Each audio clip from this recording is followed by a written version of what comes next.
با وجود هزینه‌های بالای دستمزدهای کارگر و بنا، وقتشه که برای دیوارچینی ساختمان خودت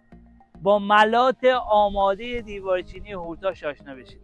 برای اجرای دیوارچینی به صورت سنتی یک ساختمان چند طبقه، اجرای یک واحد 100 تا 120 متری، شما نیاز به حداقل 3 الی 4 تا کارگر ساده داری و نیاز به 2 تا استاکار بنا داری که 2 تا از این کارگر ساده باید ماسه رو از پایین به طبقات انتقال بدن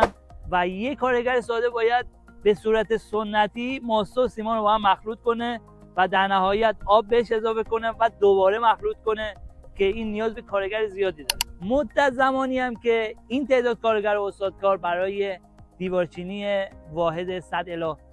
120 متر نیاز دارن، حدود 6 الی 7 روز کاری هستش. در صورتی که با ملات دیوارچینی هورتاش ما شما به اون 2 تا کارگری که باید ماسه رو از پایین انتقال بدن به بالا نداری و اون کارگری که باید به صورت سنتی ملات رو درست کنه هم نداری. پس با این تفاصیل من فکر میکنم مدت زمانی که برای اجرای دیوارچینی یک واحد 100 تا 120 متری با ملات دیوارچینی هورتاش شما نیاز داشته باشین 3 تا 4 روز هستش با نیروی کارگر و بنای کمتر. با این وجود تو کامنت نظرتون رو به من بگید که آیا ملات دیوارچینی آماده هورتاش به صرفه تره یا ملات سنتی ماسه و سیمان.